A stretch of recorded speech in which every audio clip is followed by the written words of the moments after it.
Assalamualaikum warahmatullahi wabarakatuh. Bismillahirrahmanirrahim. Alhamdulillahi rabbil alamin. Wassalatu wassalamu ala asyrafil anbiya wal mursalin Sayyidina Muhammadin wa ala alihi wa ashabihi ajma'in. Subhanaka la ilma lana illa ma 'allamtana innaka antal alimul hakim. Amma ba'd. Hadirin hadirat jamaah Masjid Nasional Akbar Surabaya rahimakumullah, para pemirsa TV 9 dan pendengar SAS FM yang berbahagia,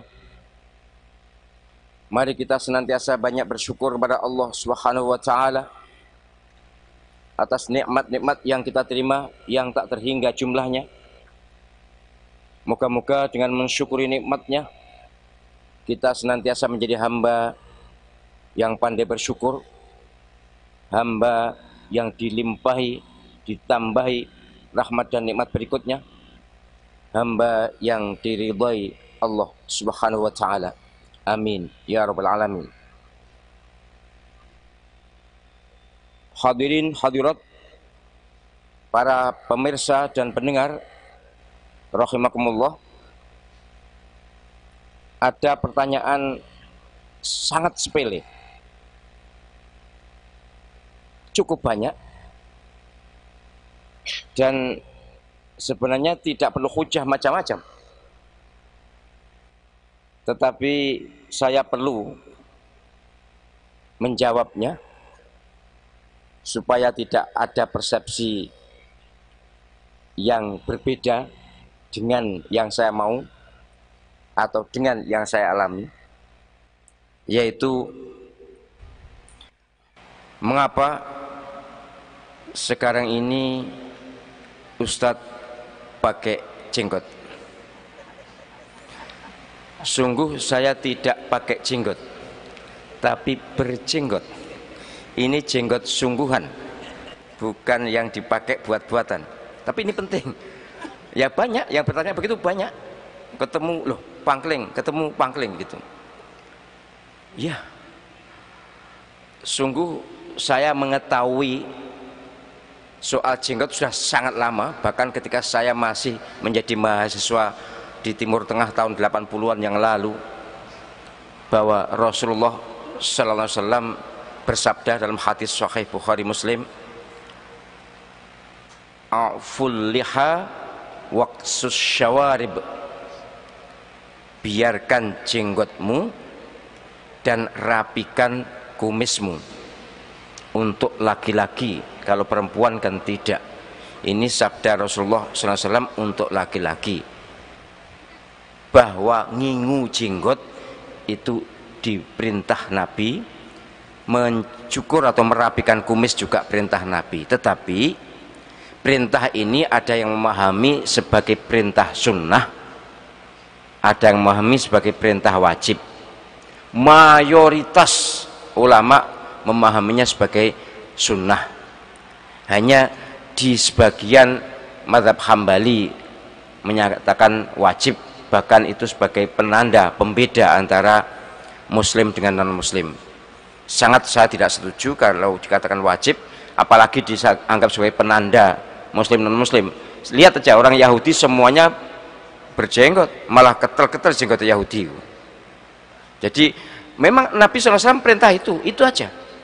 Dan perintah Nabi berulang kali saya sampaikan dalam hadis, perintah Nabi itu kalau tidak dapat dukungan dari Al-Quran, efeknya sunnah. Larangan Nabi itu kalau tidak dapat dukungan dari Al-Quran, efeknya makruh. Itu saja. Hanya mengapa kok dulu-dulu tidak pakai jenggot, tidak dibiarkan, tidak diingu, tidak dipelihara.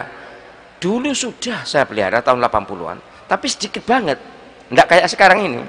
Dulu hanya muncul dikit gitu, terus dawa, ya terus saya agak malu lah. Ya manusia kan ingin penampilan toh. Waktu itu saya koreksi diri sendiri, melihat diri sendiri, bercermin diri sendiri, berkaca pada diri saya sendiri.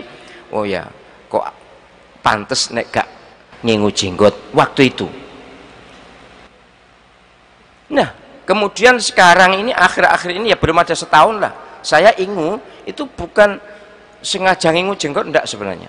Saya tetap berkeyakinan bahwa jenggot itu perintah sunnah, kalau mau monggo, kalau enggak apa-apa. Tetap itu prinsip saya, dan bukan hanya saya ngikut para ulama terdahulu bahwa memang ngingu jenggot, memelihara jenggot bukan wajib tetapi sunnah. Nah, saya umroh terakhir ya entahlah, saya lupa bulan apa waktu itu, yang jelas belum setahun. Saya di sana saking ya juga sibuk dan juga tidak sempat lah nyukur ini jenggot ini, lalu saya biarkan babana wis gak apa-apa, engko tak cukur yang Indonesia. Sesampai di Indonesia ya tentu begitu datang umroh kan ketemu istri, yang jemput istri saya, katanya loh kok pantas ada jenggotnya gitu katanya, karena dia belum pernah tahu saya punya jenggot, kok pantas ada jenggotnya. Wis dinguai, ya sudah, saya pikir-pikir yo nyeneng nih bucu kan yo ganjaran. Dan saya sendiri merasa loh jenggot saya yang sekarang ini tidak sama dengan tahun 80-an, rodo akeh didik, rodo enek pantes sih loh. Nek ngono ya tak ingu nih. Itu ceritanya asbabul wurudnya. Lalu saya mikir-mikir, iya ya, nek dipikir-pikir ki golek ganjaran penak. Ngingu jenggot wis. Iki selagi enek ngene iki jenggot ganjaran. Asal niatnya bener loh. Niatnya satu, ikut Nabi itu sebagai sunnah Rasul. Dua, nyenengkan istri itu juga sebagai sunnah Rasul. Tiga, berpenampilan pantas sebagai mubalek. Apalagi wis krasa tuwek, ya itu kan nek tuwek pantesan duwe jenggot kan gitu kan. Ya sudahlah. Saya niati, saya toto niat saya, ya moga-moga selama saya punya jenggot ya itu berpahala gitu aja. Tapi sekali lagi saya tidak berubah pendirian. Itu yang saya khawatirkan kan gitu.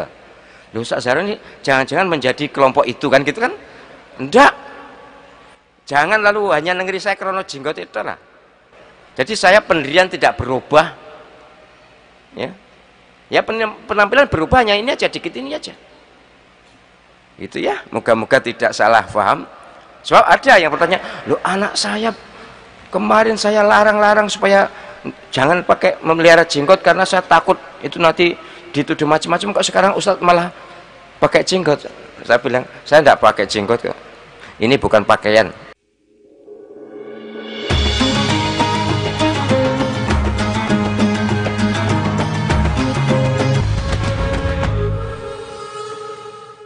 Ini hanya ini tumbuh sendiri, dan saya tidak sampai panjang itu ndak. Aku malah elek kok dawa. Ya bisa meneh. Sekali lagi bisa difahami tidak terkait dengan pendirian paham keagamaan saya sama sekali, dan saya tetap menghargai orang yang tidak ngingu jenggot. Ndak usah tengeri, wah kena minna, nek apa minna itu golongan kami, oh kalau ndak pakai jenggot minhum, ndak, antum minna, ya sudah, semuanya penjenengan itu yang pakai yang ngingu jenggot atau ndak ngingu jenggot adalah saudara kita sama muslim. Wes gitu aja, tidak lebih dari itu. Moga-moga bisa dimengerti. Baik, yang kedua, ini pertanyaan yang sudah berulang kali saya jawab, tapi setiap kali juga muncul lagi dari kalangan ibu-ibu, soal qadha puasa. Ini juga ada dari kalangan bapak-bapak juga ya. Banyak pertanyaannya macam-macam, saya jawab satu persatu lah.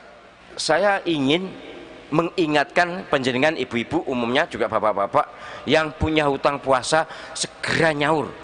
Iki sekarang tanggal 12 ya, tanggal 12 Mei, tanggal Ahad, Senin, Selasa, Rabu, Kamis, tanggal 6 Sya'ban. Masih ada 20 hari lebih. Panjenengan segera mengqadha. Kalau puasa Sya'ban hukumnya sunnah, sudahlah nanti dulu, qadhanya dulu, ini nyaurnya dulu itu, supaya bebas dari utang poso. Gimana kalau dirangkap? Nah, ini kan sudah berkali-kali saya sampaikan, saya tidak termasuk yang menyetujui perangkapan niat. sebab itu nanti bisa salah paham. Oke, saya tetap menghargai orang yang membolehkan merangkap niat, silahkan berargumentasi, silahkan. Tetapi setahu saya Nabi SAW juga tidak pernah merangkap niat. Ya sudahlah, tidak usah dirangkap, ya nyaur nanti kalau puasa Sya'ban sebab nanti kalau dibolehkan ngerangkep itu dirangkep reno-reno itu poso Kemis, ya gimana kan Kemis, kemudian Sya'ban, Qadha, Daud, campur-campur nggur sedino. Nah, itu malah niatnya apa gimana, poso apa gak jelas, malah gak sah itu. Jadi sudah qadha utama. Kemudian yang kedua, Ustadz, apa benar kalau kita punya utang puasa kemudian tidak tersaur sampai Ramadan, kita dilipatkan 2? Iya, ada pendapat begitu dari ulama Syafi'iyah sebagai ta'zir, sebagai hukuman terhadap keteledorannya, karena semua orang kan punya kesempatan. Jadi kalau tidak ada uzur sampai Ramadan kok belum qadha, begitu qadha nanti harus 2 kali. Yang satu qadha, yang satu ta'zir, yang satu hukuman. Atau taktib tepatnya. Taktib itu hukuman apa? Bukan fisikal tapi hukuman pendidikan. Ada sebagian lain, ini yang menurut saya lebih moderat, qadha, wajib qadha plus fidyah. Jadi qadha sebagai ya mengqadha, mengganti puasa yang belum terlaksana, plus fidyah sebagai takzirnya, sebagai takdibnya, sebagai pendidikannya. Ada lagi mazhab Hanafi, ya qadha saja. Jadi walaupun kelewat ya sudah tetap qadha, hanya cukup qadha. Kalau punya hutang 3 hari ya cukup puasa 3 hari, tidak usah fidyah, juga tidak usah didobeli. Itu mazhab Hanafi. Oke lah, panjenengan ikut mazhab siapa aja. Ini intinya kalau punya hutang ya disaur itu aja. Itu prinsip itu. Jadi bapak-bapak, ibu-ibu, kalau ada uzur, ada halangan, kan juga tidak terus-menerus ya. Sehingga tidak ada alasan untuk tidak bisa mengqadha. Kecuali ibu yang menyusui, itu memang umumnya lebih 1 tahun. Misalnya sekarang melahirkan, berarti nanti waktu bulan puasa kan masih nyusui, dan nyusui itu normalnya atau menurut Al-Quran 2 tahun. Berarti nanti pasti setahun yang akan datang tidak puasa, tidak ada kesempatan. Maksud saya bulan Ramadan ini yang akan datang tidak puasa karena masih menyusui, kemudian selanjutnya sampai 11 bulan yang akan datang juga tidak sempat puasa. Nah, kalau kasus seperti ini tidak usah qadha, langsung fidyah.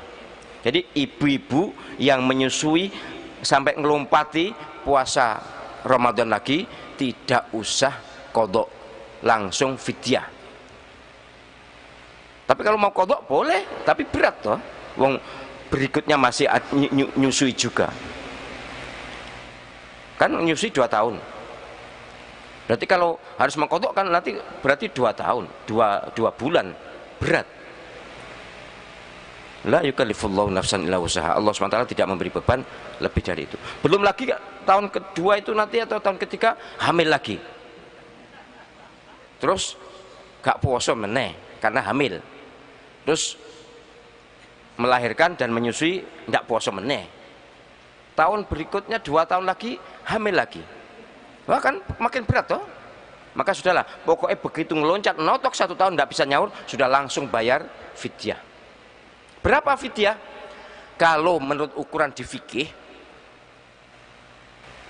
1 mud itu 7,5 on atau 7 on, bahkan ada yang mengatakan 6,5 on. Ya sudah, untuk moderat 7,5 on beras yang dimakan sehari-hari, boleh pakai uang senilai itu.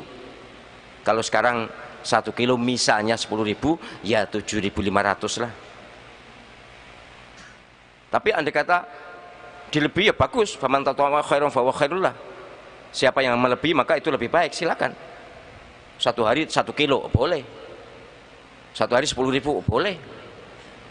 Dibayar di awal, diperkirakan karena tidak bisa puasa terus, ya boleh. Dibayar di tengah boleh, dibayar di akhir boleh, dibayar per hari boleh. Diberikan kepada beberapa orang, tentu tidak boleh hanya satu orang aja, ya beberapa orang yang ada di sekitar kita. Itu kalau kelewat puasanya bagi yang punya udzur seperti ibu-ibu itu. Tapi kalau ada pertanyaan begini, Ustadz, saya baru sadar puasa dan sholat itu 10 tahun terakhir ini, padahal dia umurnya sudah 60 tahun.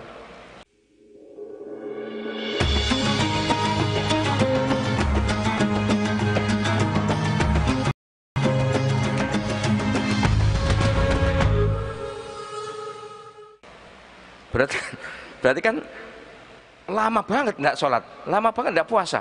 Ini bertanya terus ya. Terus saya di SMS belum sempat jawab karena sudah sering saya terangkan di sini kita. Jadi intinya jika ada di antara panjenengan atau yang tanya ini ada di sini, saya tidak tahulah. Dulu yo gak sholat, yo gak poso. Akhir-akhir ini baru sholat poso, dan itu baru sekitar 10 tahun pada umur 60 tahun. Berarti sampai umur 50 tahun tidak puasa, tidak sholat kan.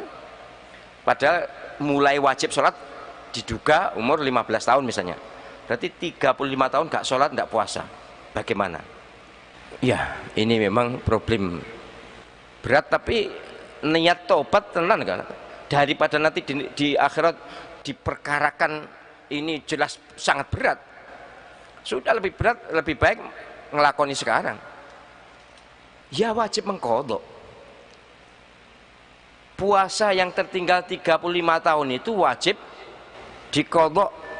Tidak ada pilihan lain. Jadi karena kehilangan puasa dengan sengaja atau karena belum sadar, ya sudah wajib diqadha. Nah bagaimana mengkodoknya? Ya mengkodok biasa diangsur. Kalau 35 tahun berarti 35 bulan kan? 35 bulan berarti berapa itu? 3 tahun ya? 3 tahun. Tapi kan dikredit tuh, diangsur. Sudah nawa itu wis pokoknya niat pada Allah SWT, ya Allah saya mau bertobat, saya mengkodok ini sebagai wujud kesungguhan saya bertobat. Moga-moga engkau terima. Perkara engkau durung tutup terus mati itu urusan nanti, tapi yang jelas ada tekad kan? Ada tekad untuk nyaur. Wah saya enggak jelas hitungannya. Nek gak jelas dilui. Iya, 35 tahun wah kok enggak jelas. Dilui.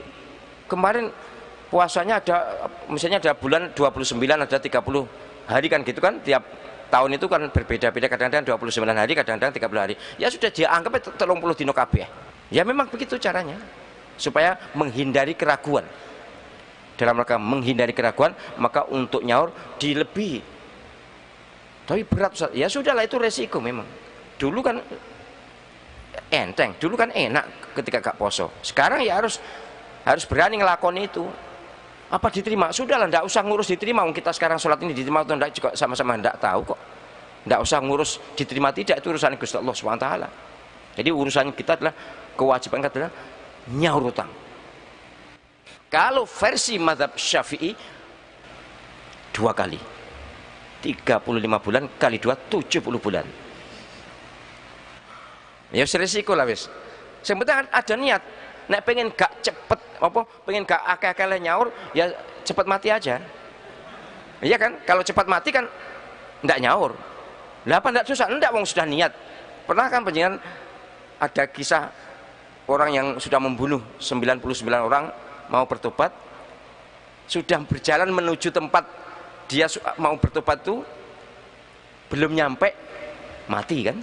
Akhirnya diukur oleh malaikat azab dan malaikat rahmat, ini gimana ini? Kan pernah dengar itu ya, seperti itulah. Yang penting sudah ada niat taubat. Kalau tidak ingin 70 bulan ya sudah cepet aja. Ya kok apa iso nyepetnya ya kau ya memang kalau tidak bunuh diri kan, bunuh diri malah sahur kabeh. Tapi intinya ridhoi sadari, relakan bahwa nyaur panjang itu juga nikmat. Apa nikmatnya? Umur panjang kan? Nyaur panjang 70 bulan tadi loh. 70 bulan berarti pirang tahun itu? 6 tahun ya? Ya enggak suwi banget lah. 6 tahun poso terus. Ya memang resiko lembian gak poso kok gak dirasakne. Saiki itu resikonya gitu. Tapi baiklah, kalau dalam keadaan seperti itu sudahlah ikut mazhab Hanafi aja. Punya hutang 1 hari, disaur ke apapun tetap 1 hari. Tapi kalau ingin lebih bersih lagi, kalaupun tidak dilipatkan 2 ya plus fidyah. 1 tahun atau ya 1 tahun kan 1 bulan tuh 30 kilo kali 36 350 kilo 3 kuintal ya rada akeh banyak nih, akeh banyak nih, 3 kuintal setengah kan jo banyak, apalagi kalau dilipatkan 2 70 berarti 7 kuintal mes 1 ton nih. Itulah ibadah kita sesungguhnya, artinya pengabdian kita sesungguhnya pada Allah SWT. Kalau tidak dijalani kemudian diqadha itu melumpuk abot. Makanya saya tuh kalau selesai sholat tak paksa zikir, katakanlah la ilaha illallah wahdahu la syarika lahu wa lahul hamdu wa malaku syai'un qadir ping 10. Misalnya kesusu ya tak paksa. Engko nek gak iku nek nyaur itu abot. Bahkan la ilaha illallah hanya 11 kali itu. Nanti kalau tidak berarti nanti isya harus disaur, berarti menjadi 22. Nanti kalau tidak besok subuh menjadi 33. Kan yang sedikit itu kalau melumpuk, kalau kumpul banyak dan berat, maka sudahlah jalani ini. Oke, jadi yang tidak karena uzur syar'i seperti ibu-ibu, memang seperti itu caranya, harus nyaur ya, harus tambah fidyah. Tapi kalau sekali lagi wis abot ya wis nyaur sok wis gak apa-apa wis. Tapi ada kesadaran memang tidak ada pilihan lain, diganti saja fidyah aja. Oh enggak bisa. Kalau ibu-ibu memang kalau ngelipat 1 tahun bayar fidyah saja, yes, karena memang mereka uzur. Kalau yang tadi kan karena teledor enggak poso kok, enak banget langsung fidyah. Bagaimana Ustadz kalau yang baru masuk ikrar? Nah itu beda nih. Nek yang asalnya non muslim kemudian baru ikrar tadi malam misalnya, yang lalu kok tadi malam, nanti malam misalnya ikrar masuk Islam, selama belum Islam ini tidak wajib qadha juga. Wah enak, ya enak piye tuh lah, apa murtad sih. Wah nek ono murtad sih ya murtad. Tapi sing wingi sadurunge murtad iki ya kudu nyaur, terus murtad entuk dosa gede gong keporo iso disaur iku kan malah soro. Ya sudahlah, ojo getun juga. Wah nek ngono aku mbiyen Kristen sik ben. Oh jangan, syukuri Islam ini. Bagaimanapun kalkulasinya kan di akhirat nanti, tapi ini hitung-hitungan fikihnya seperti itu. Orang yang baru masuk Islam tidak kena taklif, sholat juga tidak, puasa juga tidak. Begitu masuk Islam nanti berkewajiban sholat, berkewajiban puasa, tidak nyaur, tidak, memang kemarin tidak wajib kok.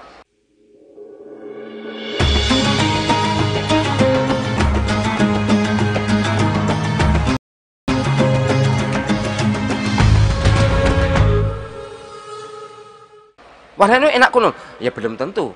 Oke memang itu tidak wajib, tapi nanti di akhirat kan kalkulasinya berbeda juga. Orang yang sejak awal masuk Islam tentu ada kumpulan pahala sekian banyak, akumulasi pahala sekian banyak, dosa diampuni. Ini juga gitu, dosa diampuni kalau dia benar-benar bertobat. Baik.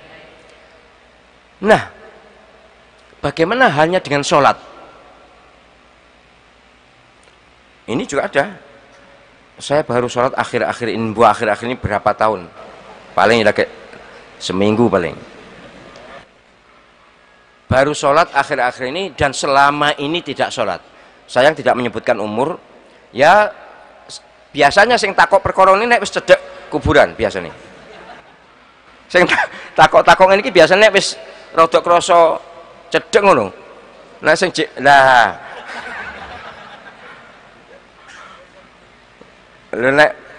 nek umur wis sak dhuwure swidak ya gak usah engkres to. Mesti ya nek luwe ya gampane Tapi nek Pak Marzuki ini muga-muga panjang umur Pak Marzuki nggih. Panjang umur walaupun duda gak apa-apa wis. Panjang umur. Tapi gini loh. Orang yang tidak sholat tidak wajib mengqadha itu perempuan yang haid itu atau yang nifas itu, hadisnya yang koneknya ke situ. Mohon maaf saya berbeda dengan yang memahami berbeda. Jadi ada yang paham mengatakan bahwa umirna biqadha'is shaum wala biqadha'is shalah. Memang ada hadis dari Siti Aisyah seperti itu. Tapi itu asbabul wurudnya, konteksnya, kaitannya dengan perempuan yang haid. Kemudian difahami sekaligus yang nifas. Yang haid dan nifas itu tidak diwajibkan mengqadha sholat, tapi diwajibkan mengqadha puasa. Itu lalu difahami oleh orang yang memahami berbeda ini bahwa semua orang yang meninggalkan sholat tidak wajib qadha. Wah, ya mohon maaf, itu boleh mengaku benar, tapi pemahaman para ulama mazhab 4 ini tidak ada seperti itu. Iki pahami wong golek entenge tok iki. Pokoknya meninggalkan sholat tidak wajib, karena itu tadi umirna biqadha'is shaum, kami diperintah untuk mengqadha puasa wala biqadha'is shalah, dan tidak mengqadha sholat. Memang iya Siti Aisyah meriwayatkan hadis itu sahih, tapi itu konteksnya dengan perempuan yang haid dan nifas. Sebab kalau diperintahkan qadha, waduh berat. Tapi kalau tidak, laki-laki gak ono apa-apa kemudian gak sholat, terus gak kon qadha, kok enak? Nabi sallallahu alaihi wasallam pernah bersama sahabat dalam sariyah, dalam perjalanan perang, ketiduran saking capeknya, kemudian bangun sudah matahari sudah tinggi. Bahkan dalam hadis itu mereka Nabi SAW bersama sahabat itu bangun karena kepanasan matahari. Lu mosok Nabi teledor? Ini bukan Nabi teledor, ini Nabi wajib memberikan syariat. Sebab nanti umatnya ada yang model-model begini nih, sing molor-molor begini. Nah, Nabi begitu kehilangan sholat subuh ini, tapi aja tinggi dalil ya. Nek ngono kehilangan sholat subuh sunnah, kacau itu.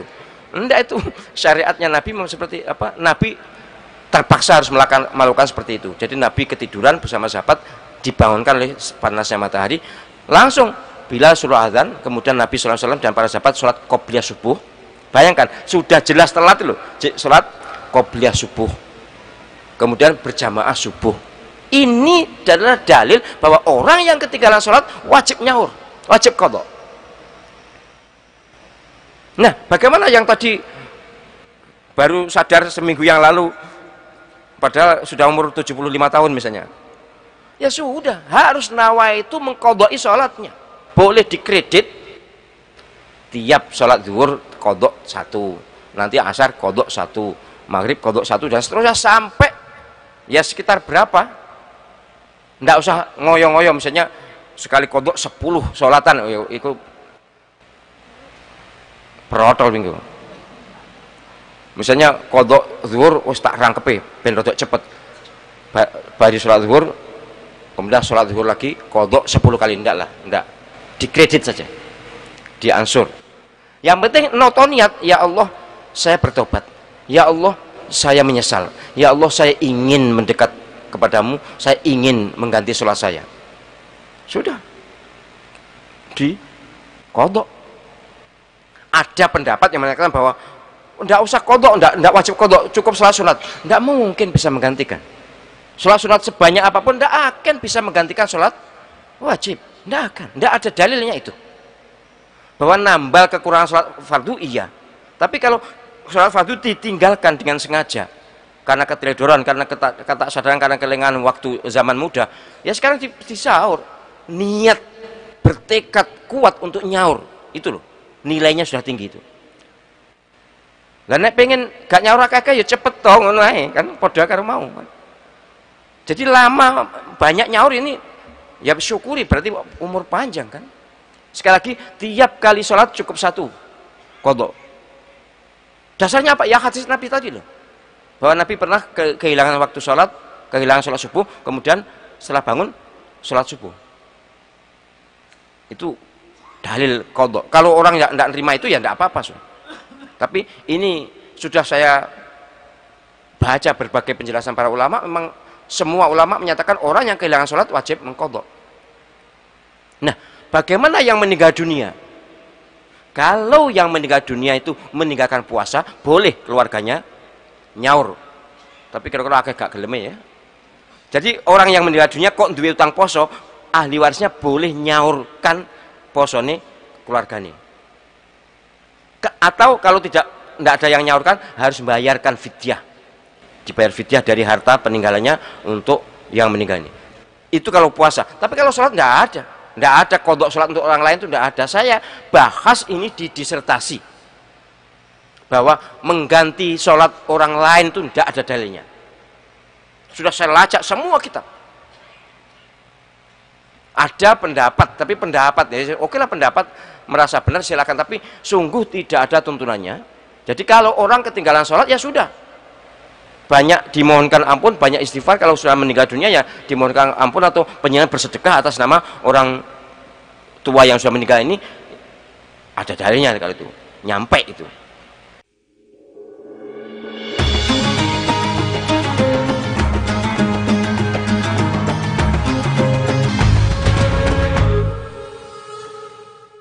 Baik, silahkan kalau ada yang bertanya. Assalamualaikum warahmatullahi wabarakatuh. Waalaikumsalam warahmatullahi wabarakatuh. Ustadz, saya Ahmad. Oh ya, dari Ketintang. Ya, moga Mas. Ya, pertama ada 4 pertanyaan yang banyak akan sekali saya singkat. Yang pertama, saya pernah masuk ke suatu masjid di daerah Perak yang tidak usah saya sebutkan nama masjidnya. Tiba-tiba di tempat imamnya itu ada tulisan Arab, di mana tulisan Arab itu adalah nama dari masjid itu.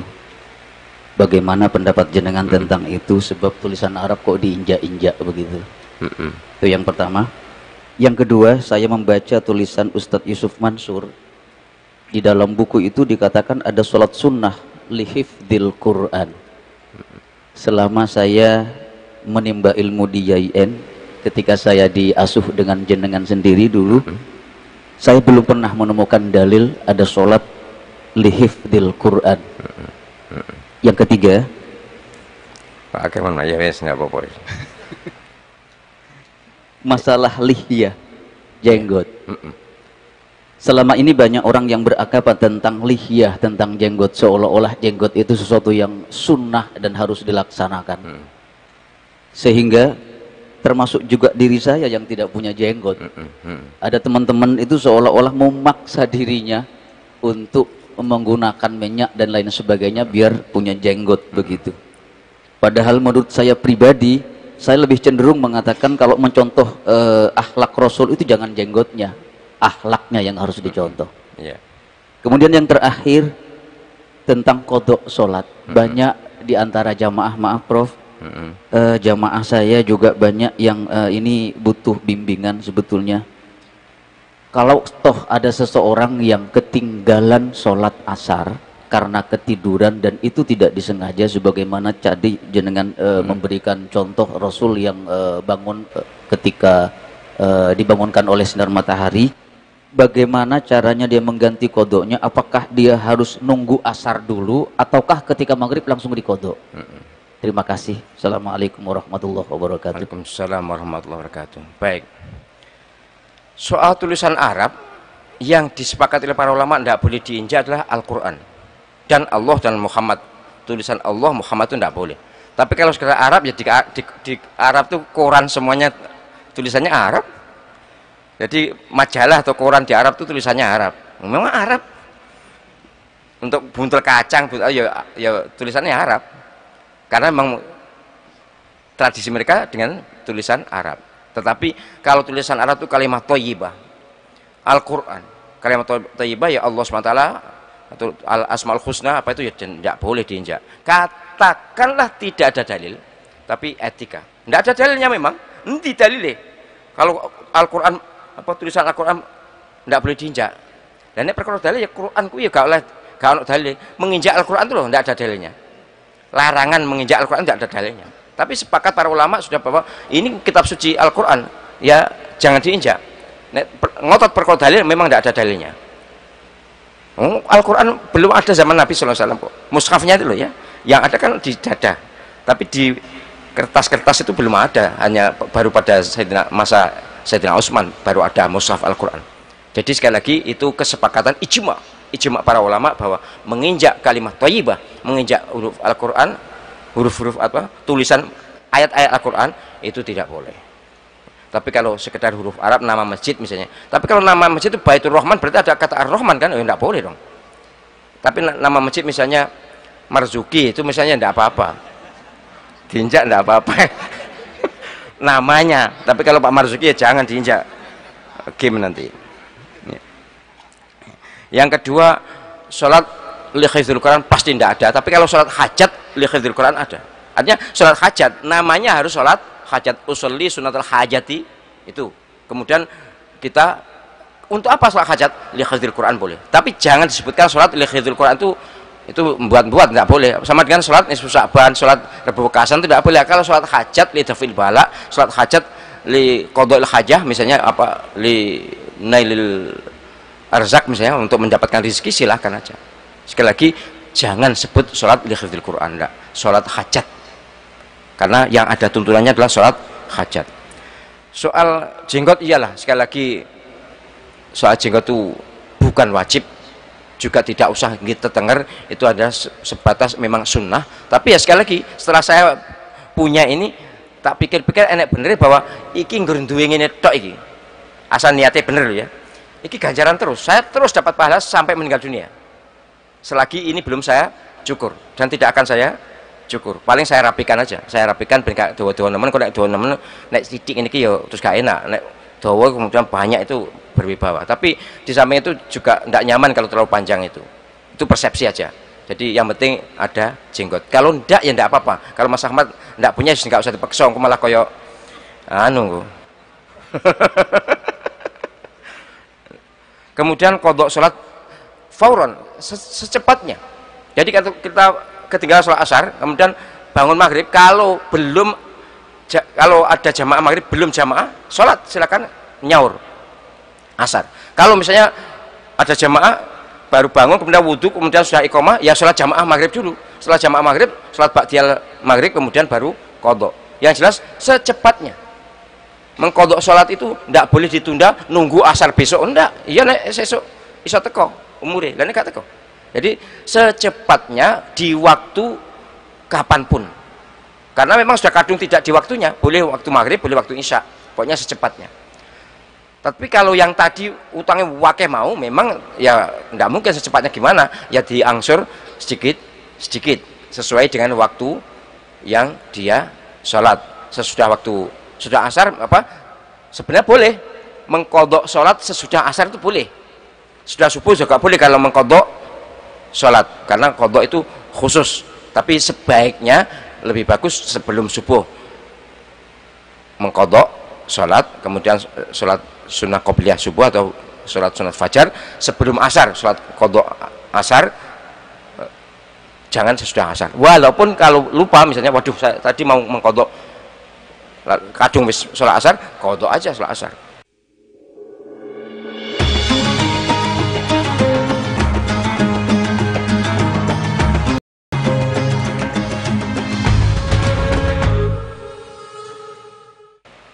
Jamak juga gitu kok. Jamak sholat zuhur sama asar tuh kalau bagusnya memang zuhur dulu baru asar kalau jamak takhir.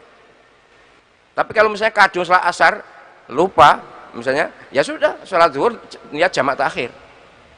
Lali, tidak mungkin dituntut apa-apa kalau lupa. Gitu. Silahkan yang lain. Assalamualaikum warahmatullahi wabarakatuh. Waalaikumsalam warahmatullahi wabarakatuh. Iya, monggo Bu Nur Aini. Ya. Prof, saya ucapkan selamat atas Iya. kelahiran cucunya. Iya. Mudah-mudahan jadi anak yang Amin. soleh. Amin. Dan bisa meneruskan yang kakaknya. Ya, amin. Ini Prof, saya baca koran berapa hari ini selalu mendapatkan pemerkosaan. Banyak sekali yang saya jumpai. Nah, yang saya paling di hati saya itu seorang laki-laki yang umur 64 dan anak yang umur 2,5 tahun. Terus yang kedua itu seorang perempuan yang sudah punya pacar Terus dia diperkosa sama 5 orang, 4 orang, satu pacarnya. Kemudian dia hamil. Pertanyaan saya, Prof, kalau kehamilan ini misalnya belum sampai 2 bulan, karena nanti berhubungan dengan nasabnya itu, kalau misalnya digugurkan bagaimana, Prof? Atau bagaimana solusinya ke depannya? Assalamualaikum warahmatullahi wabarakatuh. Waalaikumsalam warahmatullahi wabarakatuh. Itulah tanda akhir zaman, banyak perzinaan. Ya memang ada hadisnya. Di akhir zaman itu akan banyak pembunuhan, banyak perzinaan, banyak peperangan. Jadi perzinaan sekarang sudah melampaui batas kepantasan. Ya memang zina gak pantas, tapi kenemenan. Ada pemerkosaan terhadap anak-anak kecil itu sudah memang brutal banget. Ya setan perannya besar sekali. Orang yang sudah tua gak iso tangi ku. Lho aku gak ngarani sapa-sapa ya. Iku nek ro arek cilik apa arek enom ngono ya anu. Ya jek anu. Jadi itu memang di samping manusiawi juga gangguan godaan setan untuk membangkitkan gairahnya itu gangguan setan. Ya naudzubillah, kita bermohon perlindungan pada Allah SWT untuk tidak menjadi orang yang seperti itu. Itu dosa sangat besar, dosa memperkosa, dosa zina, dosa membunuh, luar biasa. Yang kedua soal ini, ada perempuan pacaran diperkosa pacarnya, apalagi kemudian diajak dengan itu, salahnya perempuan ini. Oke, salah juga yang laki-laki yang memperkosa, jelas salah, tapi perempuan bisa digitukan itu karena perempuannya tidak kena. Kalau perempuannya kena, tidak mungkin lah bisa digitukan. Ya mohon maaf kepada anak-anak perempuan, jangan gampang, ojo gampangan. Apa gampangan itu ya? Ojo del murah lah wis ngono. Ojo del murah, jangan gampang. Iku laki-laki gitu kan, kalau rasane amblas sampai ya apa? Perempuan yang nanggung, pemenang hamil, makin lama gak makin kecil tapi makin besar, makin kelihatan. Jadi kalau ada anak perempuan sudah balik, sudah dewasa kok kena gitu kan, tuh ada kesalahan, tetap ada pada anak ini juga, walaupun yang merkosa juga salah, tapi ini juga salah. Apalagi kemudian anak perempuan situ dikeroyok wong akeh, gimana perempuan ini bisa dikeroyok? Karena dia mau bergaul dengan model seperti itu. Itu salah pergaulan. Yang di Medan tuh jelas betapapun itu salah pergaulan juga. Naudzubillah, kita mohon perlindungan kepada Allah SWT, tidak menyalahkan siapapun, tapi secara teoritis begini, ini salah yang perempuan, yang laki-laki juga salah. Kalau hamil bagaimana digugurkan? Jangan nambah dosa. Menggugurkan kandungan itu jumhur ulama sepakat bahwa menggugurkan kandungan itu hukumnya haram, sebagaimana undang-undang di Indonesia juga sama, pidana. Umur kehamilan berapapun kalau sudah disebut hamil itu tidak boleh digugurkan. Itu undang-undang dan jumhur mayoritas ulama. Memang hanya mazhab Maliki, ada pendapat mazhab Maliki yang menyatakan bahwa selagi anak belum punya roh, belum punya nyawa, maka boleh digugurkan asal tidak membahayakan ibu. Padahal hampir tidak ada cara aborsi pengguguran itu tanpa membahayakan ibu, itu tidak ada. Teori kedokteran manapun tidak ada, mesti berbahaya. Lah menantang bahaya kilo haram. Wala tulqu bi aydikum ila tahluka, jangan ceburkan dirimu pada kehancuran. Sehingga saya lebih sepakat bahwa menggugurkan kandungan itu dosa juga, walaupun anak kandungannya belum 3 bulan, belum ada nyawanya, tapi ini sudah diketahui sebagai orang yang hamil, ada bibit manusia, maka haram digugurkan. Kalau digugurkan berarti ya nambah dosa. Nah, malu, ya itu resiko, bagian dari resiko perbuatan. Baik, masih ada satu lagi. Assalamualaikum warahmatullahi wabarakatuh. Waalaikumsalam warahmatullahi wabarakatuh. Ya, nama Wahid Ghazali Ustaz dari Waru. Menyambung pertanyaan Ibu tadi berkaitan dengan maraknya perbuatan pelecehan seksual, Ustaz. Ya. Sehingga pemerintah menyatakan ini sebagai kejahatan luar biasa. Tinggal 1 menit. Kejahatan luar biasa. Ya. Kemudian pemerintah juga menambah pidana, tambahan pidana yaitu kebiri agar terjadi efek jerah.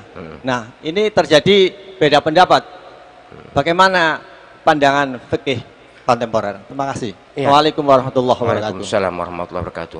Seharusnya pertama dilaksanakan hukum zina. Hukum zina laksanakan, kemudian takzir. Takzir itu hukuman hukuman bukan sebagai hudud. Jadi takzir hukuman misalnya dikebiri atau dikasih chip dan sebagainya, silahkan, boleh secara fikih ada tambahan hukuman itu boleh, tapi yang penting harus dicambuk dulu 100 kali, harus itu dilaksanakan supaya kalau ingin dosanya juga diampuni Allah SWT. Baik, demikian yang bisa kita sampaikan, waktunya sudah habis. Terima kasih berarti semuanya, mohon maaf segala khilafan kesalahan. Mari kita akhiri dengan kafaratul majelis, muka-muka dosa-dosa kita diampuni Allah SWT. Amin ya rabbal alamin. Bismillahirrahmanirrahim. Subhanakallahumma wa bihamdika asyhadu an la ilaha illa anta astaghfiruka wa atubu ilaik. Assalamualaikum warahmatullahi wabarakatuh.